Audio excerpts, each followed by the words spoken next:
Hey, and welcome to the Heavy Sweater Podcast. My name is John King. If this is your first time listening, this is the Heavy Sweater Podcast, a deep dive into the beginnings of musicians and bands of the heavy variety. And this week on the podcast, we have The Wandering. I'm actually really fucking sick right now. I have a really bad head cold.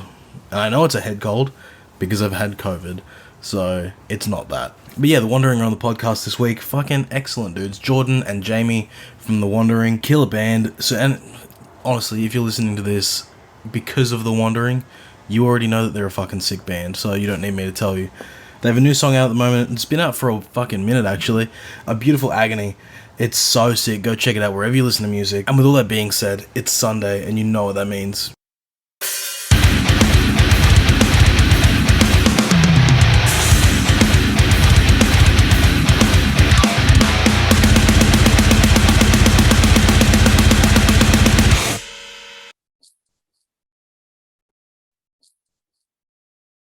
Hey guys, how you doing?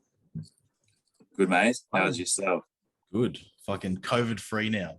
I'm fucking killing it. COVID free. Yeah. I got COVID. Don't know where I got it, but I got it and it fucking rolled me. How long ago was that? Like a week ago. Oh, true. So it's fresh. Yeah. I got that. I don't know if I'll catch it again. There's like no like information. I'm like, can you get COVID again? It's like, maybe. Yeah. I'm like, cool, Google. Sick. Man, Newy's been popping off with it like ever since the end of last year. And it's been ducking and weaving and somehow managed to escape it, eh? Haven't had it. Yeah. I've gone so long without getting it. And then just out of nowhere, COVID. Yeah. It's one of those things, right? Where it's bound like, to happen at some point. Yeah, definitely. I just wanted to like get through my work holidays without catching it. Because the last thing I wanted to do was have time off work and then just sit at home. So fuck yeah. Now that I've finished work, I'm happy to get it, but I don't want to get it if it's coming up. And like my luck now will be like 2 days out from a gig. And I'll get COVID. Yeah. I'm lucky I've got one this weekend. Yeah. So no COVID for this weekend. I'm fucking stoked. Hell yeah. Well, we'll get into, because there's two of you, we'll get into who's who, what you do in the band, and then we'll get into like your music beginnings. For sure. Right. I'll go first then. All right. So I am Jamie and I am the vocalist. Sick. Yeah, I'm Glassy and I'm the third best guitarist, second best vocalist, and sick. Runner-up best drummer. Oh, fuck yeah. I mostly play guitar. Sick. Cool. Well, we'll get into like where heavy-ish music starts for you, and do you both remember like the first heavy-ish band you ever heard?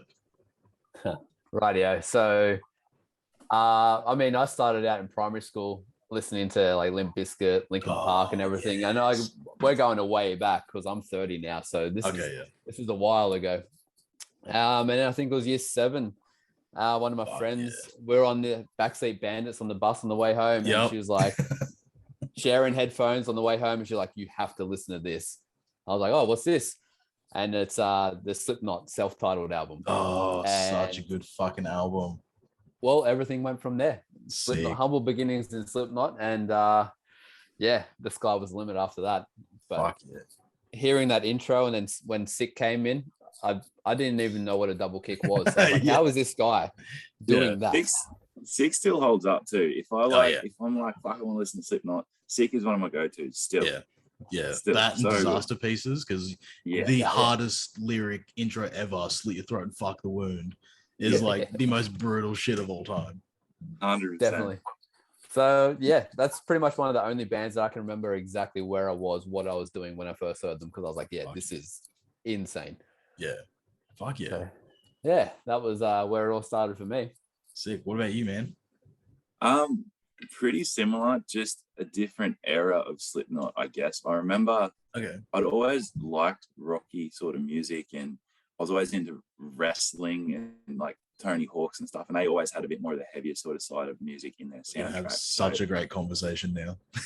And that's how I grew up playing those sort of things and been heaps into that. But back in the day on Channel V on Foxtel and stuff, when they used to have a lot more heavy music on it, I remember seeing Slipknot live at Big Day Out, that set that they did there around the Subliminal verses. Yep. And the one where was that like 2005 or something?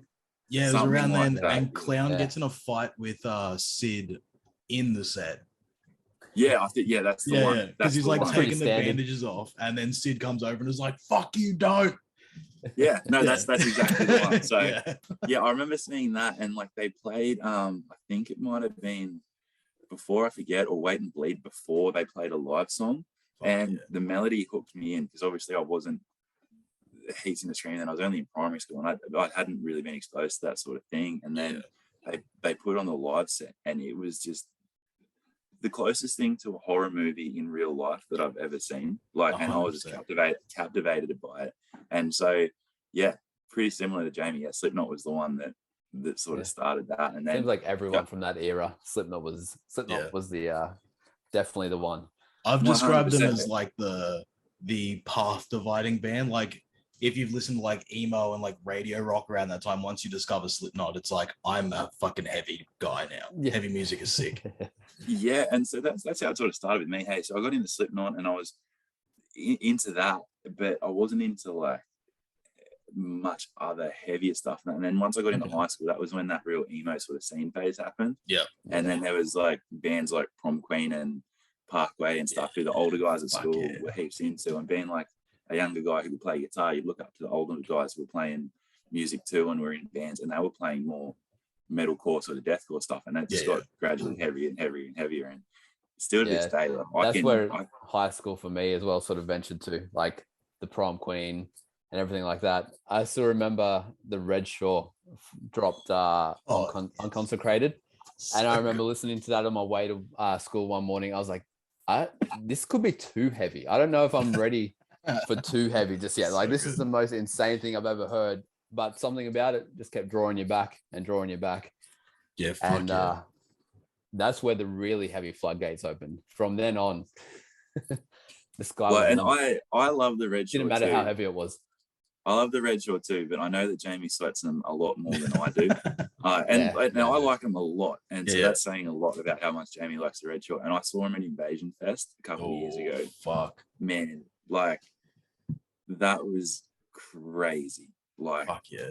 The mix, how tight they were still after all this time. And they're not easy songs to play. Like, no, I can't imagine. Man, like, we haven't played gigs in ages, and to play our songs that we haven't played in maybe like a year, we get to crack, and I'm like, I think this is how this riff goes. Yeah. And to play like songs like that after like 10 years off or something like that, and still just be that crazy. Yeah. It's nuts, man. Wild. Yeah. I get like that after a couple of months. I'll go like practice. I forgot we had an entire song the other day. I was like, what comes next? And they're like, this song. I was like, fuck off. We don't have a song called that. It's fun. That's sick. Cool. So Slipknot is the starting point for both of you. So we're all around the same age, I'm guessing, because you just said you're 30. I'm 27, and you're how old? I'm 27 too. So fuck yeah, we're all the same age, getting into Slipknot at the same time. Fuck yeah. That's it. I really think it was like that era, man. Like that era, they were just like a band that was just heavier than everyone else. They looked different than everyone else. They were like, they are obviously still a massive band. They sell out arenas, but I really feel like that was when they were like peaking almost. I kind of feel like they still play massive shows, as I said, but that intensity and that sort of real sort of like aggressive appeal that they used to have really started waning around like All Hope Is Lost.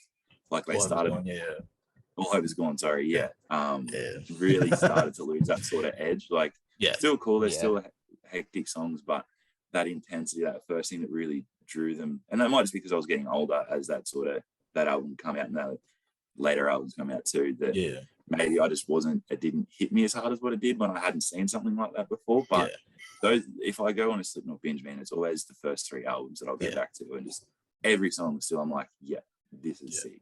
I think like to go back to that, like their change happened after Volume 3 as well, where like Corey stopped drinking, they were less into drugs, the label was more like, hey, like we can make more money off you if you have more of a rock sound. So then by the time All Hope Is Gone comes out, it's like, it's pretty single heavy, lots of soft songs, but there's still some fucking there's still some there are some riffs on there. Yeah, some fucking really good moments too. Some blast beats and shit. That's good. That was the fast intensity of it was what like really drew me in. Like how it was just they had the melodic side and that was cool and like it helped break the song up, but just the chaos of it all, that was their big appeal. Like, so Glassy and I debate this all the time, but what do you think their favorite album is? Their favorite? No, your favorite. Sorry, my favorite. My bad. I actually thought about this the other day. It is Volume 3. Yeah, right. Me too. I was sick. Well. I was sick. Was my go-to. But it's like so top heavy that like by the time you get to the end, you're like, I just want to go back to the start. Because it's like the first 7 songs are just like rippers. Like they all fuck so hard. I think the whole album is, It's got a grit to it though. It might be a generational thing too. Maybe, man, like both being 27, like that was the album. I got that album for Christmas. That was the one that I spun the most. Yeah. Now going back, I still listen to the first 2 and rate them heaps. But maybe it's more a nostalgia thing for me. That it's like because I own that CD and I listen to it heaps and stuff like that. Volume 3 was the first album I bought with my own money, so it holds a special place. That's fucking sick. At the same time, I don't know. I think as I've got older, I've appreciated Iowa way more. Yeah, so, it comes from a more dark place, and you can feel it. Does. To be a fly on the wall while they recorded that album would be, The coolest thing about that is like when they had like Wait and Bleed, and like it had catchy choruses, and their labels like, we want you to do a whole album like that, and they were just like, fuck that, and they just done something that they turned everything up to 11. Like, I can appreciate that. I reckon that's awesome. Yeah. Definitely. That's fucking sick. Cool. And then from Slipknot, is that where both of you are like, I want to be in bands and shit too? For me, no, not straight away. Like that was only year 7, so being in a band wasn't even on my radar. It wasn't until year 12 where one of my mates already started a band, and they were finally getting to the point where they wanted to play shows. And he was like, I don't want to fucking play vocals and guitar at the same time. Do you want to join the band? I'll teach you how to do vocals, and because that's a shitload easier than teaching you how to play guitar. And I was like, yeah, sure. Sick. So he taught me how to scream, and that's sort of where I was like, yeah, this is mad, this is hectic. So that was I think the start of year 12 we started doing that. So 2009, and went from there. Fuck yeah, sick. Mine goes back fucking 2004 Christmas holidays, I think. So growing up in heaps young. Growing up, as I said, like always really appreciated music. I'd always ask for like CDs for Christmas. I always like, even from a young age when like my parents used to put the Wiggles on, I'd be like pretending to play piano on the like the arm of the lounge. Like you and Greg. Not Greg. Yeah. Jeff. Yeah, it was like Dorothy the Dinosaur, whoever, like with the shirt today. It's probably man, like always sort of gravitated towards music. And there was that Christmas holiday in particular in 2004. We used to skate. We used to go out on our bikes. We used to do all the stuff that kids would do. Like we lived in a little suburb where there were heaps of kids in similar ages, and our neighbor could play guitar. I was like, fuck it, I'll sing. Let's start a band. And we had no money. We had no gear. Liam, who plays bass in The Wandering, we were like, he wanted to play drums, and we had no money to afford drums. Drums are too loud.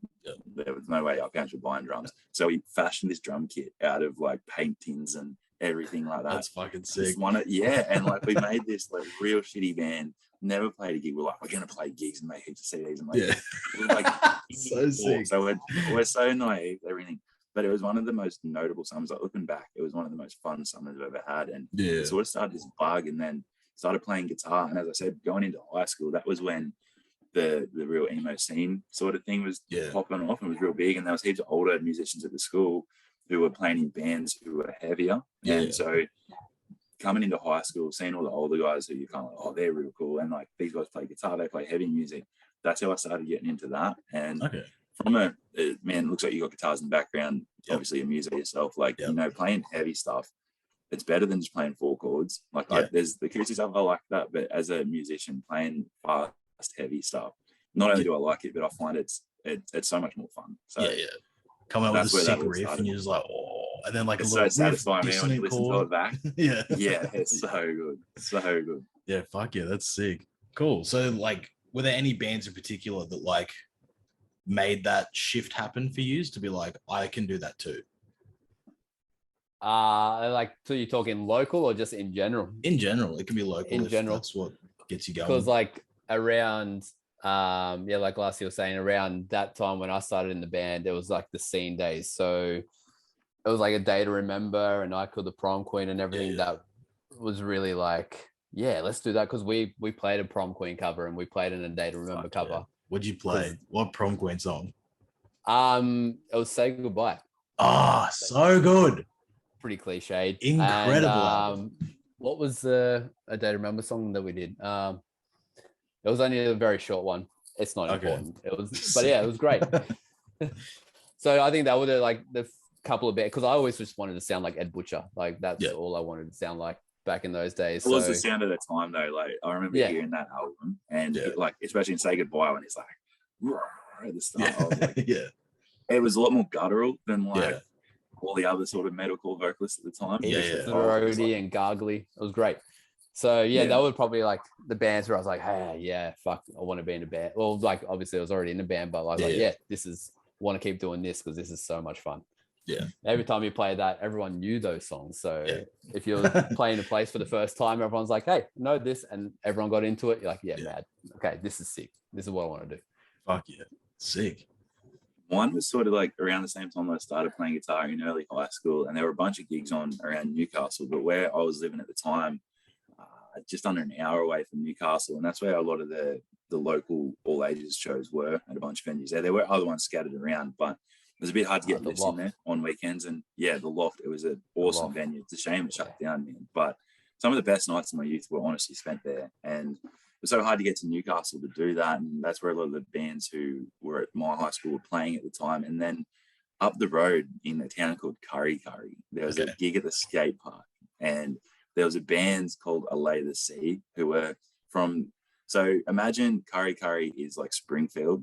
Cessnock, where this band was from, was like Shelbyville. And so like it's close enough, but it still seems like forever away growing up out there. And they were a band from there, and they played at the local skate park at some sort of youth fest. And it was the first time that like you'd hear the guys jamming at school, but it was the first time I've ever seen a heavy band. It was a local band, but it made it seem not just like a pipe dream, but tangible. You're like, here are these guys who are like from an area near me, who are a tiny bit older but can play just as well as I could, who are actually doing this to a level that's really good. And it just made it so much more real that it's like, I wanted to do that, like, because it wasn't just like, starting a band and writing songs and doing that. Like it's something that really good musos do. It was something that I could see like, hey, I could actually do this. And it's just started this bug in the band, like, man, I want to be in a band. Like it seems so much fun, seems really tangible. So that's probably the one that really sticks out, like as a light switch moment where I was like, man, this is what I want to do. Like I like heavy music, it's fun to play. I could actually probably do this. So that was the first one. That's sick. I think I remember hearing about the Loft like maybe almost a year ago now. I did one of these with my old vocalist for my last band, and he grew up in Newcastle as well, Ben White. He used to be in A Night in Paris. Yeah, does ring bells. Yeah, he was in that. I think they were from Sydney. Yeah. He was probably played there. Yeah, he was like, I grew up in Cronulla, but I grew up in Newcastle, but I'm from Cronulla. I'm like, those aren't even the same place, bro. Like, what are you talking about? Like, I grew up in Sydney, like all the time, like going to Western Sydney for like drag racing and shit. I'm like, I know where Cronulla is. I know where Newcastle is. They're not the same fucking place, bro. Yeah, Cronulla doesn't even identify in Sydney. They're in the Shire. And they're just like, we're not even in Sydney. We're in a fucking cesspool. It's a cesspool. It's disgusting. But he was telling me about all I was going to say was like, they're such proud people. When I started dating my missus at the time, she was living in the Shire. Yeah. And this is like a year and a half after the Sharks won their first like rugby league grand final. Yeah. So and everyone's still got the stickers on their cars, stickers in shop windows. And the people from the Shire are just different breed, man. They're actually be ropeable if they we're like, it's kind of like Newark, it's kind of like Sydney. They fuck off. Yeah. It's Sydney's like it's their Clarence from Big Les.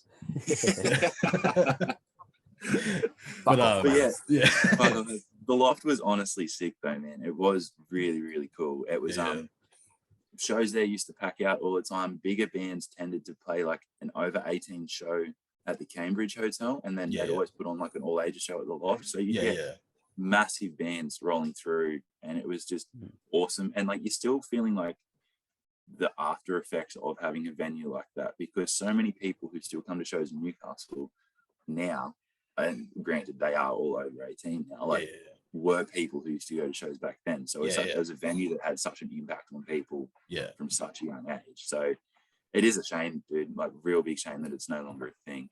Scenes need places like that, because I remember when like Ben was telling me, it was like fucking Bleeding Through did a matinee and they played the Loft in the day and then the Cambridge at nighttime.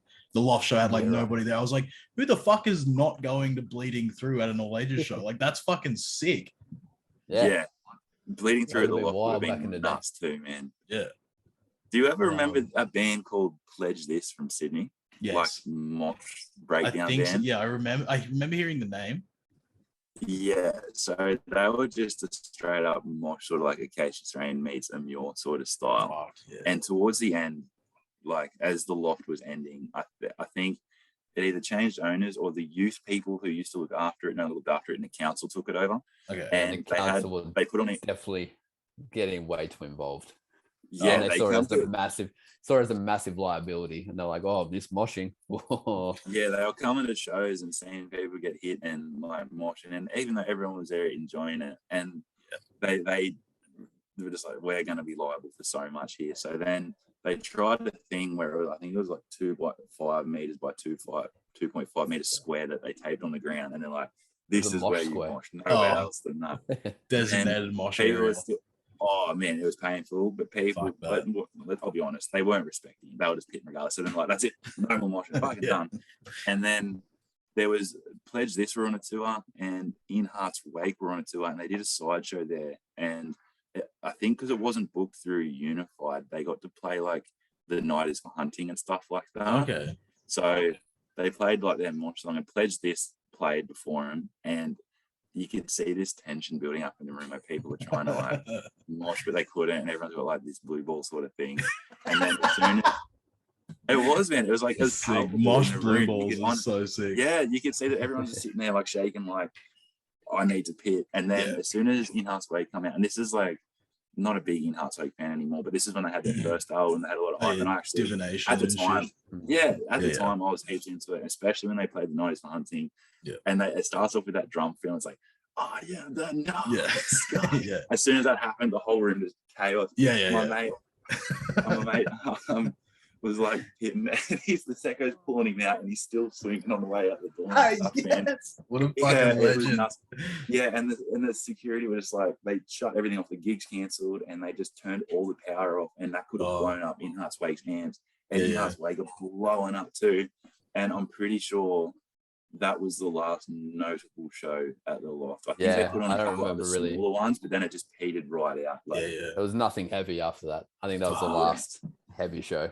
At the time as well, like local heavy music was so prominent that it was like, it was. Small towns like Newcastle too. That's when Newcastle actually had a scene. Like now that it's right in between Brizzy and Sydney, and like Byron bands are coming down and shit. But you still had like such a massive group of people who are all under 18 that still wanted to go to shows. Now there's nothing like that. Nothing. So there's always still new faces. Like when you put on an over 18 show, there's always people there who like I have never seen before. So there's still new people coming out, but it is a shame. It's not just like Newcastle. Like we speak in Newcastle because it's something we can relate to, but it happens everywhere. Like 10 plus years ago, it comes through and it's all 18 plus now. You don't really see any all age shows anymore. Well, there's like a couple in Brisbane. Melbourne's got Wrangler. Where's some in Brisbane? So Brisbane are usually, there's a place, there's Nambour, Black Box Theatre up in Nambour on the sunny coast. And then it's just like PCYCs and bowls clubs that like will do all ages shows up here. Does it happen often? It's a shame that they don't put on more fairly like licensed all ages shows, like kill two birds, one stone. Like I think that might be a insurance thing or a liability thing. But it's more of a liability. Either way, it thing. It is a shame, man. It really is. But they could get away with it. Just fucking X hands, like go fucking straight old school. X the kids, and then everybody else check IDs. It's fine. Yeah. Exactly. Yeah. Everyone's checking in now anyway. So like you'd be able to figure out like from like their Service New South Wales account or something who's who. So we can't really bullshit it. Yeah. It is a shame though, because like being young and being like under 18, going to shows that young was some of the best nights of your life back then. Yeah. And now kids don't really have that option to do that as frequently. What else could you do as under 18? You couldn't go to the pub, you couldn't go out to the bars or clubs or anything like that. So you go to a show. It was like a massive social event, and it's like there were so many people, like mates that I had who would go who weren't necessarily into that kind of music, and when they see heavy music live, it clicks a lot more. They're like, I get it. It's actually sick. And like you see people moshing and you see heaps of people that are getting into it. It's infectious. And so those people who, that were only going for a social thing, then that venue was a gateway for them to actually get into that kind of music. For sure. And it's, it does suck. It really does. And it's like, it sort of makes you a bit nervous as to like the future of like heavy music in the country when you don't have like these next generation of people coming up. But then I guess you think about it, like that works with every scene, I guess, because man, there's just no venues that are willing to do that. So it's just is what it is. Grateful that like the internet and social media and everything is so prominent these days though, because you can still get into music, and there's things now like podcasts like this one where if you're not going to shows and things like that, you can still have some sort of involvement. So well, this is more for like people that listen to like heavy music and are interested in Australian heavy music to like get to know these people in bands that they see online or see in shows, and like then they can then feel like sort of a connection and invest more into like Australian bands. Yeah, 100%. I think it's sick, man. I think it's such a good idea. Thanks, man. Yeah, sick.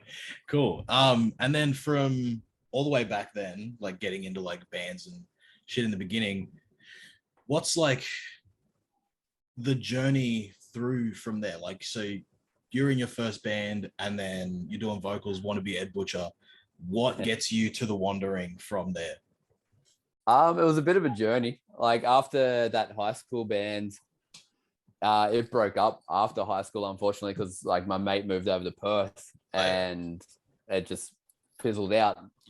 Eventually tried to start another band with a few other people, and it was just a constant like dead end. Like it's hard enough to motivate yourself sometimes, let alone motivate like 5 other dudes. 5 other fucking people. So it can be pretty hard to always be on the same page and be as motivated as each other. I think I took another, so that was 2009, the high school band, then a couple of years of trying to start another band, which was always failing. I was in one for probably like 6 months, and we didn't really do too much. We played a few shows and that was sort of it. And then Glassy actually hit me up and was like, hey, I want to start something. And I was like, yeah, of course I want to start something. And that became our last band. What year was that? That was like 20. I think, we would have started talking late 2013, started writing most of 2014, probably. Yeah. Well, at the start of 2015, end of 2014, we were an actual band. But yeah. So, sort of eventually finally led to that. Years of trying and failing.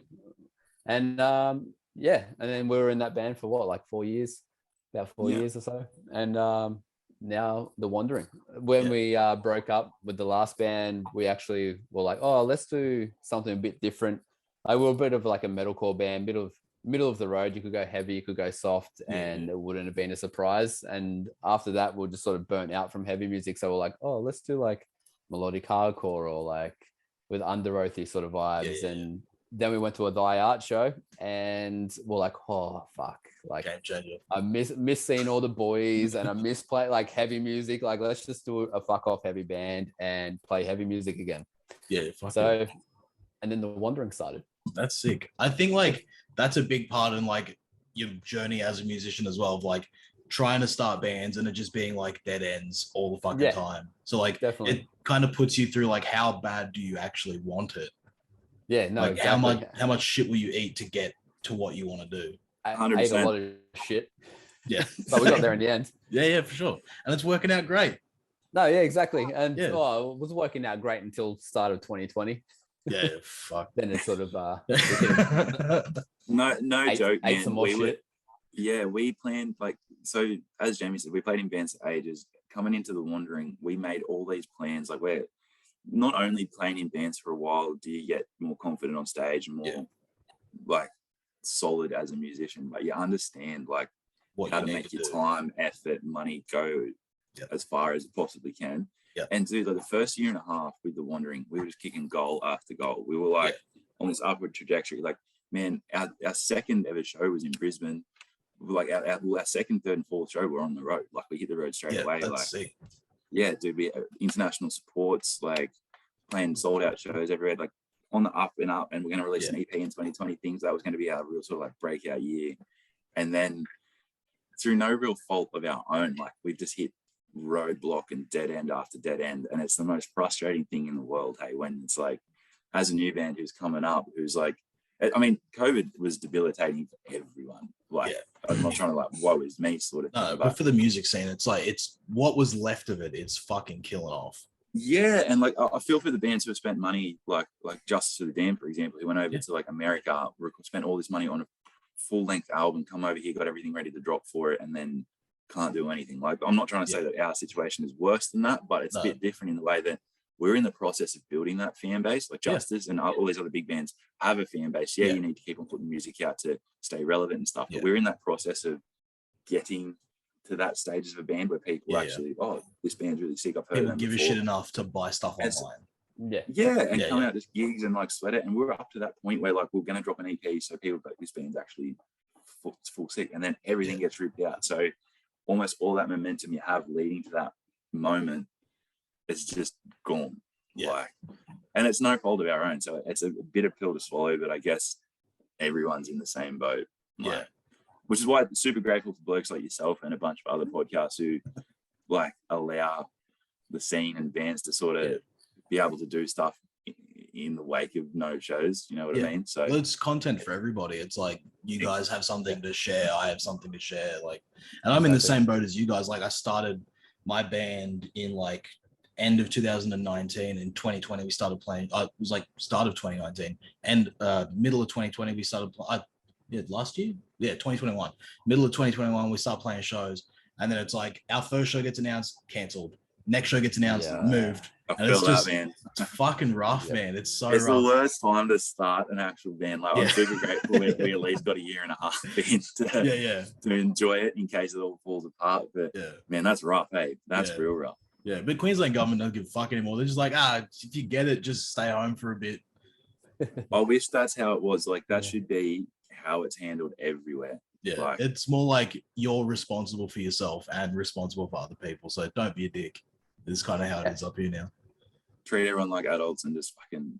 It's so funny, man. Like, not to go on a massive COVID tangent, but it's funny, like, how they make it out to be this big deal that if you like I sleep with a fan on every night and have this habit of like kicking the sheet off, and I'll wake up with a dry throat or a sniffly nose. So every second day I'm like, have I got something? Like, should I stay at home? Like, the classic, you're in the post office and you got an itchy throat, you cough, and then someone's like, you're like, I'm good. I'm just thirsty. Like, settle down. Yeah. We were out at dinner once and my missus made me laugh while I was eating it, and I'm just coughing my lungs out. And everyone in this restaurant was like, who is this bloke? Go home, get a rat test, and fucking stay home just to be safe. How are you? Not to go on a fucking massive COVID tangent, but how are rat tests in Queensland? If they have opened everything up to be like, look after yourselves, take responsibility, can you get them? Because here, man, they're rarer than hen's teeth. Hey? Like, I've done 2, and then I was just like, I found a place like 20 minutes away that does PCR drive-throughs. So if I'm feeling shit, I'll just go there, and it like takes half an hour. Sick. Yeah, fair enough. Probably takes longer than that to actually track one down. So and you got to fucking pay for it. PCR tests are free. Man, businessman. Fucking big brain. Save $40 and waste half an hour. I'm cool with that. Oh man, they sting you. That's crazy. It's fucking rough. But dude, love playing Brizzy. We're super, like, at them. We released a tour announcement a couple weeks ago, and that's tentative on lockdowns and what we can do and if we can go interstate and stuff. But our last Queensland show, man, was fucking awesome. Hey, I'm hoping we can come back, like, because it was such a fun show. It's interesting that, like, since the start of COVID, the Queensland scene has kind of taken the spot that the Sydney scene had. Now that the Sydney scene's died off a bit. Yeah. And, like, Melbourne's the top dog. Yeah. Melbourne's always been like pretty prolific in the Australian scene, I guess, just because they value their entertainment and culture and stuff like that. Sydney was real good, but just because of the state government, how they've handled this whole COVID stuff, like, I would love to give you an update on how shows go, but every time we go to play a show in Sydney, it gets canned. So Brisbane is sick though. Like, I've seen videos. I think it was was it Alpha Wolf played in Brisbane recently? Yeah, they with played Void and stuff, and it looked packed, man. It was packed. Fucking full. And I filled in for a friend of mine's band and played Die Art at the Zoo. They announced it on Friday. Friday night, it was sold out. Yeah, I remember that one. They just sort of slapped together last minute. Yeah, they were just like, even like 12:30 the next day, they hit up the band I was filling in for. And they're like, you guys want to play again? Because we played Cool and Gatter the night before. And like 12:30 the day of, they're like, oh, you want to open? And we're like, fuck yeah, sick. Yeah, I cancelled all my plans to that, man. That's a bucket list band for me to play a Die Art. Oh yeah, it was what band were you filling in for? Isolation. Oh, yeah, they played with us on our last Brizzy one. Fuck yeah. Yeah, they're so sick. Lovely. Boys, I love it. The last show was at the Zoo as well. Oh, fuck yeah. Yeah, it's a good venue now. It used to be rough. Now they've got air conditioning. Oh, really? It is incredible. Makes a massive difference. Yeah, like, I can't imagine being a vocalist and getting up there and there being no aircon. Like, I reckon that would be the worst. The last time I played there, I was playing drums and they were like, oh, we'll just open the windows. And I was like, yeah, cool. That'll fix it. It's like 34 degrees outside and it's been raining. So cool. I can't wait.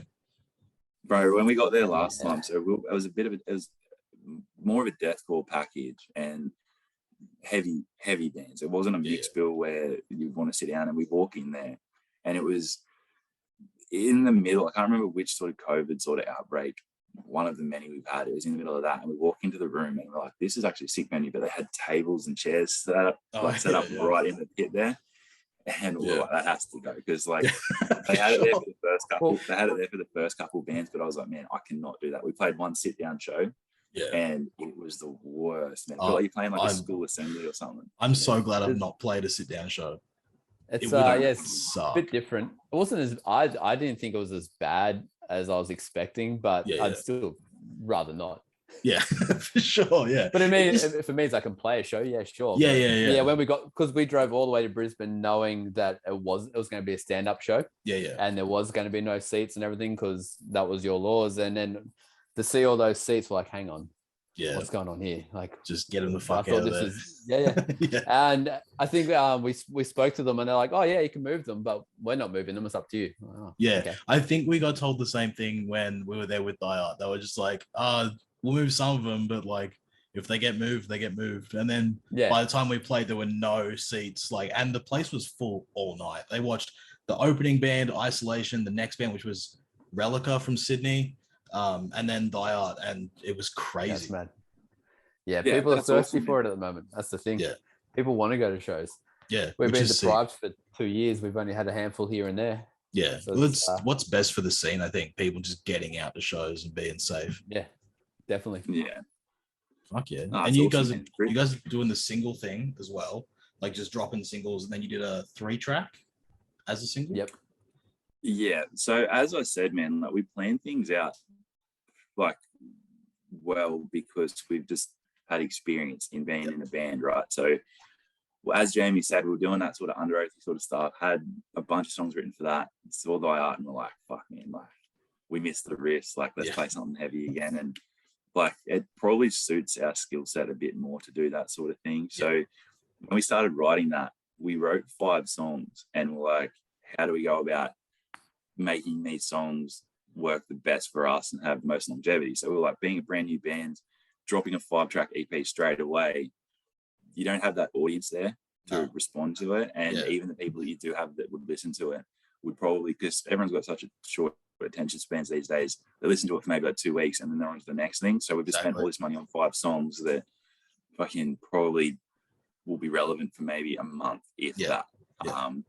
So we had the 5 songs. We tracked it with our mate in Newcastle, and we planned it so we dropped our first thing with a video before our first show to be like, hey, we're a band. Here's sort of what we're about. We're playing a gig here. Dropped the second single, which was done again with our mate. He mixed and mastered the first 2, and that allowed us then to just keep on playing shows, keep on being relevant. We're still dropping music, and it was a heavier song again too. So it's you kind of feel like there's a progression there as well with releases, even though they were written at the same time. And then similar to that with the progression thing, we done the 3-track as per the other 2. They were all written at the same time, but then we sent those to Lance Prank in Melbourne, who does like Alpha Wolf and stuff like that. Incredible work. Yeah. Huge, man. Like he has, like he's just the first mix that he gave us back for the 3-track when we sent it to him. And this isn't to knock the first 2 singles we did, because we were stoked with them at the time. But the difference in that, man, when like I heard the first revision, which was just the first rough mix, and I like nearly fell over. Hey, I was like, this is how I heard it when like we were recording it. And so we dropped that, and that got us to a point, man, where we were playing, as I said, like before, like sold out shows, international tour supports, like and those 5 songs that would have been a flash in the pan for maybe like a month sustained us for a year, you know what I mean, while we're writing other stuff and playing gigs in the back end. So we're able to do that, and then we planned that out really well. 2020 we were meant to do an EP, and we were writing for it. The wheels fell off everything, and pretty much from there we're like, shit, we'll do a single and put it out on Slam Worldwide. It's going really well for us. Like, how many views are we getting every day, James? I think like we hit 50k views on Salt of the Earth in a month, and I was like, nothing like that we've dropped has ever been like that. So I was like, this is awesome. Like, never experienced anything like that before. In the algorithm, like that was churning out, and that was the point of putting on something like Slam Worldwide. And then it got slapped with an age restriction. Oh no. It hit a fucking brick wall, and it's only got a few views, like a few thousand views after that. And once you age restrict something, like it doesn't pop up for people, you have to physically search for it. So it sort of put the brakes on that one, but still I was still stoked with how that one sort of turned out. And so that's why we dropped the new song on there as well. What a track. Because we're like, thank you. Thanks, man. So the point with Salt was we couldn't play shows. We're like, we'll just put something out. We'll put it on this channel that's got like more of an international reach. So it's not. And then when it was working, dude, like it was something we could do out. Like we could put out while we're inactive with gigs that help sustain us as a band and still help us grow. And then, as I was saying, like we're just kicking all these goals in the first year and a half. COVID was the first dead end. We put it on Slam Worldwide, and getting age restricted was the second dead end. Like, we're just like, that sucks. It just overnight everything just stopped. And we're like, shit, what do we do? Do we still go on with this EP that we're not going to be able to tour off of? What do we do? And we just kept on getting tours cancelled, shows cancelled. That were like, look, let's just ride out this COVID stuff, sit tight, and then almost start from scratch again, similar to how we released a couple of singles in that 3-track initially. So The Beautiful Agony is the first of like the sort of, I know it sounds corny, but sort of like rebirth of us in the way that it's like, so we're leading up to the EP, we're getting that hype back up again. Some sort of relevancy. So the single's been really well received, man. It's been really cool. Happy to get that out. We played it live heaps. It's been ready to go for ages, man. We recorded it March last year, I think it was, like around then. Did a video for it around June, I think. So we've been sitting on it for a while, waiting for a good opportunity to drop it, and restrictions kept coming back in and shows kept getting, so we're like, oh well, let's just hold out until the new year and hope that 2022 is going to be a better year. Well, hopefully for everybody. Time will tell, I guess. Well, fuck, that's crazy. That's so sick. I feel like that was a lesson I learned like the hard way as well. Like my first band, we put out a 5-track, and it was like, that's cool. And then like 2 months later, we're playing Lismore to like 4 people. One of them was outside, came back and complained about missing our set, and I was like, you missed a bud. Not doing it again. Like fuck you. But like all that stuff literally just comes with like experience and trial and error. Honestly, you've got to go through it. Exactly. So, man, excited. We've been spending a lot of the time behind the scenes writing, and the stuff that we're writing now is dumb heavy. Like we start like the first couple of songs were us just sort of trying to find our sound. I think we started hitting it a lot with soul, and then this new song we wrote because it's fast, it's heavy, it's kind of like soul. We were about to head off on that tour where we last played Brisbane, and we wanted the other bands were all fast and heavy, and we wanted to do something that would translate well live. And man, this song is so good live. Last time we played Newcastle, someone suplexed another person. Yes. And it's so like, sick. man, dude. We're like, okay, so this song's working. So we've sort of found our stride now. We've got a bunch of songs written, and like up our sleeve that we're just, it should be a big year for us, touch wood, like everything ending. So it hasn't been wasted time, but it is so frustrating when you're seeing other bands releasing songs that that you're sitting on songs that are better and they're getting more opportunity or they're getting more notice. But it's like at the same time, it's like we're just going to pick our moment and come out swinging. Yeah, I feel like that's probably better in the long run to like find when there's like a sort of a gap in like the scene where nobody's putting out anything really, and then you can be like, here's a fucking single and it fucking slaps. 100%. Yeah. The only thing that makes me a bit nervous is that a lot of bands have been writing behind the scenes. You know what I mean? A lot of bands have been putting in their hours and doing all that sort of stuff. So everyone's had 2 years to work out like exactly what works for a song. Some of the songs that we've been sitting on, we've gone back 8 months later and been like, oh, we'll tweak this and tweak this to make it better again. Yes, yeah, definitely. So I think everyone's had that time now to tweak everything to death. And release good music. So hopefully it's a year of good music releases. The hard thing with that is, like as Jamie touched on, like we've had these songs up our sleeve for ages.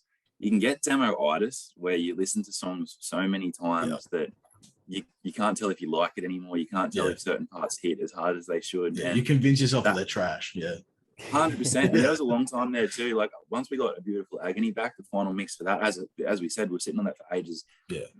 I'm sure, man, you're the exact same. When you get like new music back, you froth it for ages. You're like, fuck yeah. And then it sort of become a bit numb to me. But I revisited it again before we released it, and I was like, actually, this slaps. And then when we released it and hearing everyone's reactions and seeing all these like random people overseas like put out breakdowns on TikTok saying it's the heaviest breakdown of like 2022 already, or like making meme videos with like parts of our song in it, or seeing that dude suplex someone live, it's sort of like, oh, this actually is a good song. Like I've kind of forgotten about it. Like you can listen to it and appreciate it as a snapshot in time, being like, this was sick when we wrote it, but you become numb to it. To seeing people's reactions, man, it's a good feeling because you do start doubting yourself. So and like it's same just with a these musician demos. thing. Same with these demos that we've been sitting on for ages, and I'm sure every band, yourself included, are the exact same. That you listen to something too many times and it's just you're not sure of it. You get too close to your own project and you're like, oh, I don't know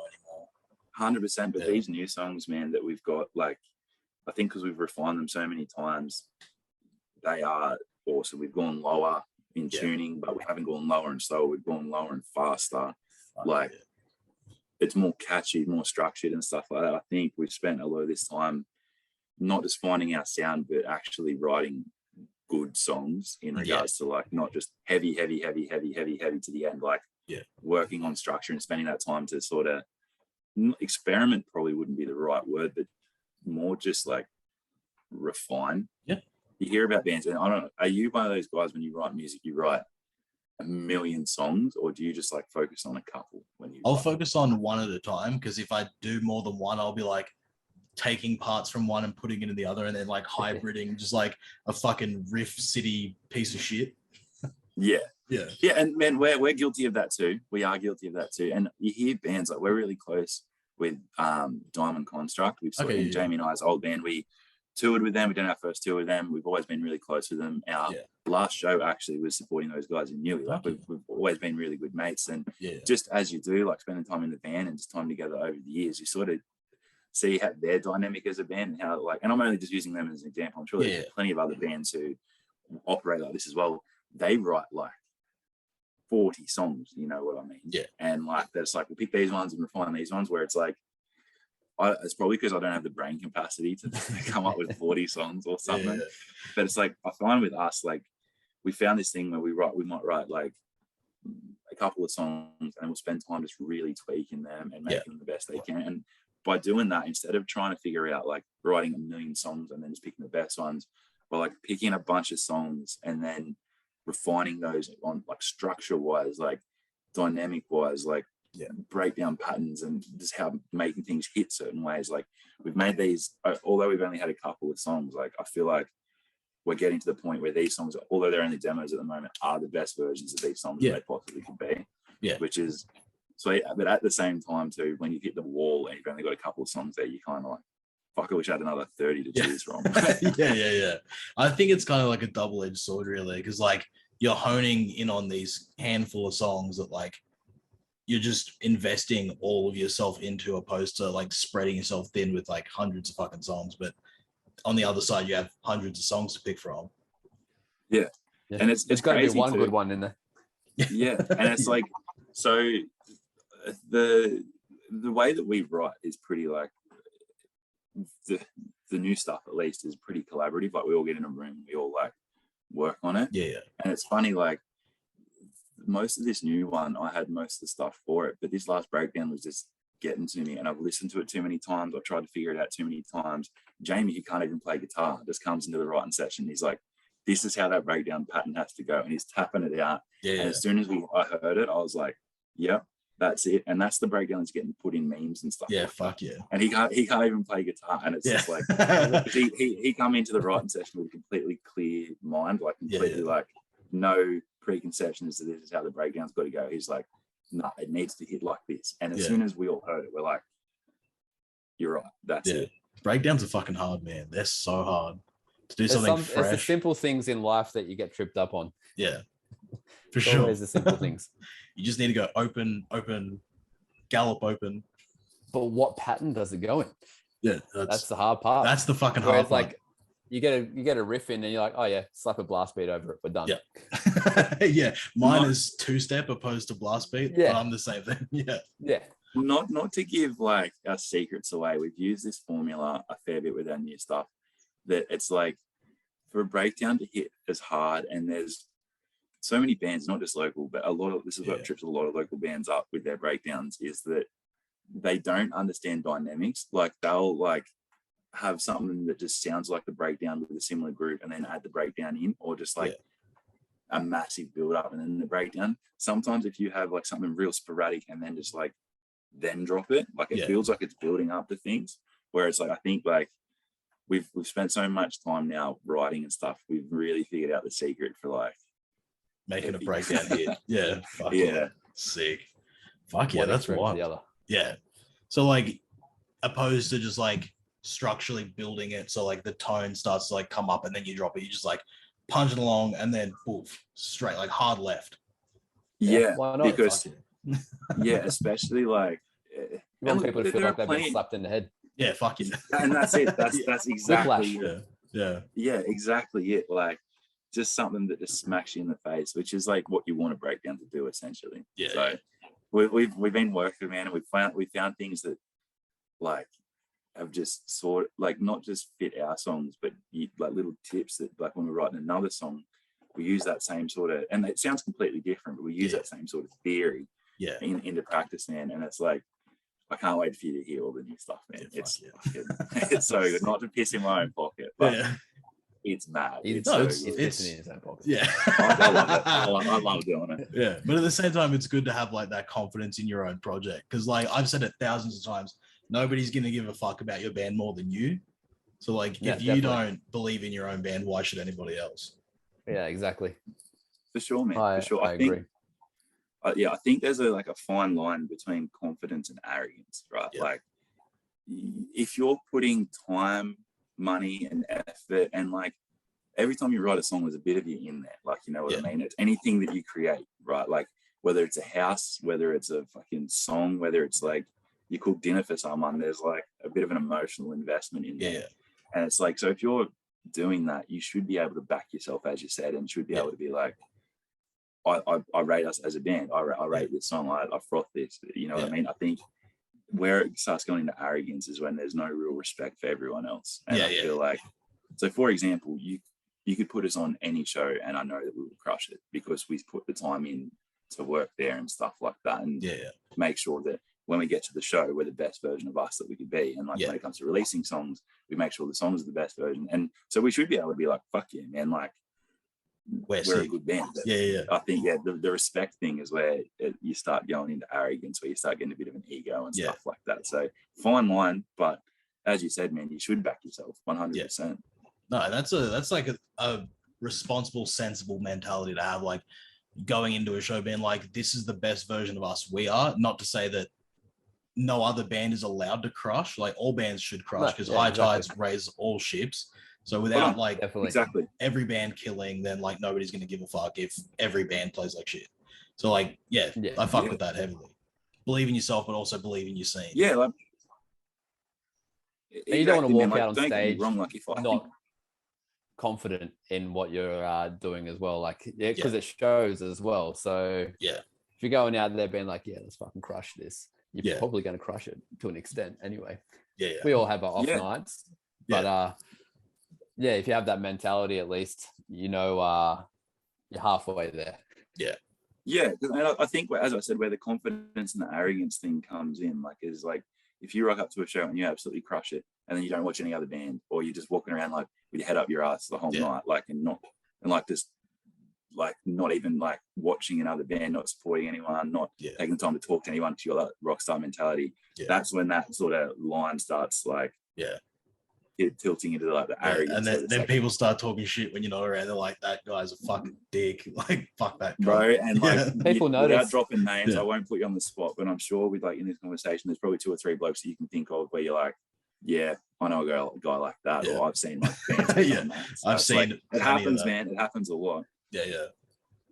But like they get weeded out, I guess, when their band stops progressing. So it happens a lot. I think like we all make concerted efforts to make sure that that's not us. I feel like there are times where like people would probably see that like the confidence the wrong way, but I feel like if you are spending time to like watch other people's bands, talk to people at shows, like support other people within the scene, whether it's people like yourselves or the promoters, the sound guys, like other bands, whoever it is, like you can weed them out, like you said. Like you can kind of tell people who back what they do or think that they're better than everyone. I suppose it happens with everything, with every field though, man. Like creatively, professionally, like it's just people, I guess. Just be nice.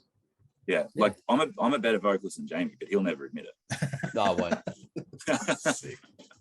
I think, man, I am shocked. I don't want him to get an ego, so bro, there's been times when he hasn't rocked up to Prague, and like we know the songs back to front. I was like, fuck it, all the vocals tonight, man. And I can even hear myself through the speakers, like, oh, it's bad. It's bad. So good. They've never filmed it for me. Not once. Fuck. Have they ever filmed it for me? I hope they do. There's been times I go to like, because I do backing vocals in my band, and I'll like go to check my mic and I'll literally scream and it comes out like shit. And then I'm just like, it's not going to fucking sound like that. Like, I promise it's not going to sound like that when we get going. Look, as the older I've got, the more I've realized warming up goes a massive way. Oh, man. Like, I'm too self-conscious. Yeah, like warming up your voice, you're good. Like, I remember like back in shows back in the day, I used to just rock up on stage, belt it out and be like, why can't I talk? Yeah. That's why, because you just rocked up, belted it out and then disappeared. But if you actually warm up, look after yourself, like I love driving on tour. So if I just, I shotgun driving, so I don't need to talk to people that way. I can just sort of zone out. It does. It's like this thing when we play a show and like, say we're on a run of shows and we're driving halfway to the next venue and we'll camp out somewhere or do something like that, just so the next day isn't as big. And like he drives hours after a gig and he will not talk to anyone. Like he'll just put music on and we're just there, just like all drunk, just hanging out. And he's just like stone cold, like, and it works. Like you find things that work for you. I wouldn't be able to do it. I get too excited. You give me 2 skewies and that's me for the rest of the night. Sick. Fuck yeah, cool. This has been a fucking great chat. It's been good to have a chat. Fuck yeah. Well, do you guys want to get into your top 5 favorite bands. Before we I don't even need to ask this question because we already went into it. Favorite Slipknot albums. So fuck me, I'm an idiot. We'll get into your top 5 favorite bands and then hit socials for everything and shut it down. Yeah, right.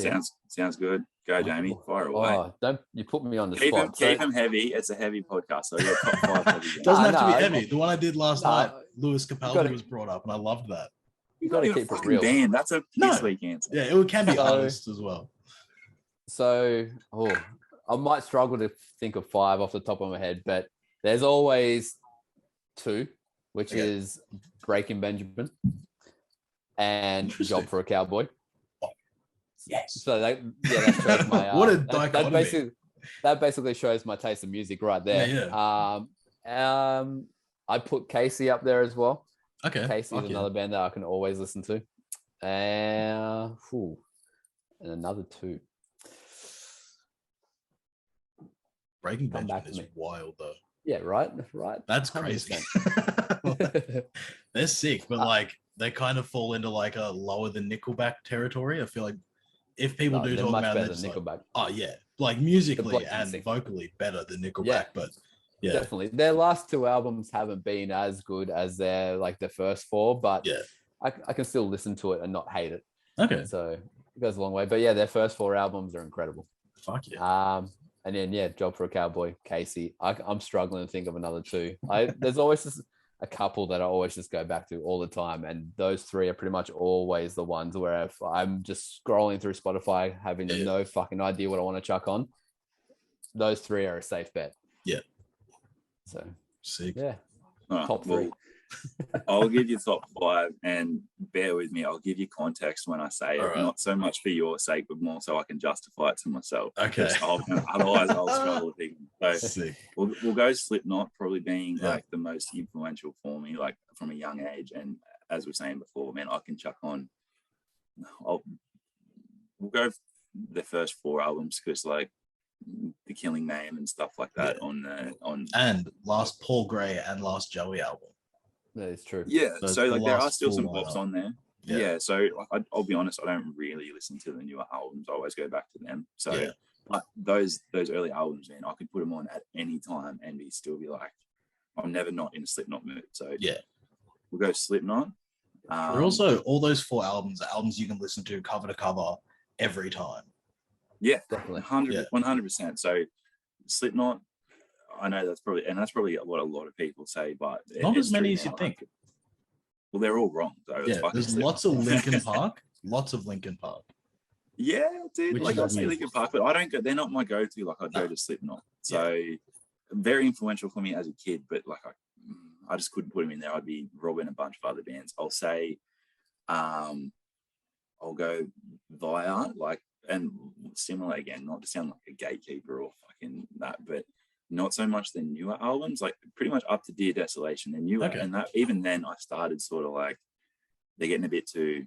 They've got a formula now, and all their songs are the same formula. Okay. But Die Art, dude, got it pretty much for the catalyst for The Wandering. We saw them live. I've seen them live before, but it was just they're the kings of they're so good. I'll say Justice for the Damned because they're probably the up and coming band that.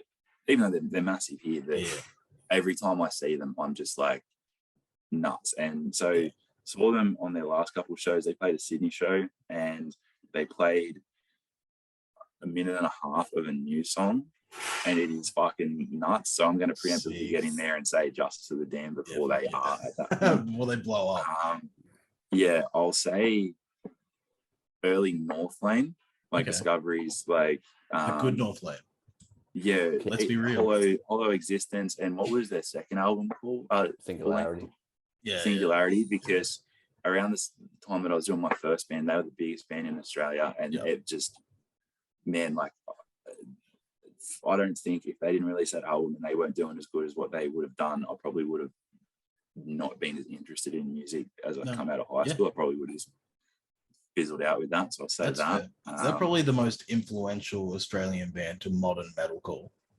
100%. Since Parkway and Prom Queen. Yeah. But man, I'm gonna have to I'm going down a nostalgia trip here, but these are all things that have really stuck with me as a guitarist and as a musician. Early Architects, Okay. Like the Clean album? No. So we'll go Ruin. We'll go, because in high school, man, the breakdown in Always was the first sub rock I ever heard. Okay. And so that one is always on at 16. It's like got those like dun dun dun dun dun boom. And I was just like Hollow Crown and stuff. It's great. Amazing. Yeah. Here and Now, not so much. That's the Clean one, Yeah, the other albums after that was still real sick. Newer stuff, I've fallen off the bandwagon with that, not heaps into it. So was that Slipknot via Justice and Architects. So we'll run with that, man. Like sick. There's a bunch of other bands that I really do fuck with and stuff like that. But if you want to talk about influences and stuff that I always come back to or just have had a big impact, those are the ones, definitely. Okay, cool. And then socials for everything, your guys' personals and the band and things to look out for. You can go, Glassy. Yeah, right. So you can find The Wandering on most social medias. We're not on TikTok and stuff like that, but our breakdowns are. So it's TikTok is a nightmare. I don't want to get it. I've got enough socials as it is. Instagram and Facebook, that's more than enough. That music gets pulled off there all the time. I'll put up a video, like a playthrough I've fucking filmed and edited, and I'm like, oh, here's our song. And they're like, no, that song's not yours. And I'm like, I wrote it. What do you mean it's not mine? Like, I literally put this on the internet. Yeah, look, I know it's probably a bad business move on our end, but we're not on TikTok, Facebook, The Wandering, Instagram, The Wandering AU. Jamie, what's your Instagram? Jamie, bro. Sick. Yeah, and I think I'm pretty basic on Jordan Glass _. You go to our Wandering Instagram, you'll find it all. That's all over that, yeah. OnlyFans, Big Bopper 69, if you're interested. All the band boys get a free subscription though, so we're lucky. Yeah, everyone else has to pay. Just very lucky. Free showing of the Peanut Gallery. Yeah. Fucking sick. I take requests. Fuck, that was so sick. Thanks, guys. Appreciate it. Thank you. You're a legend.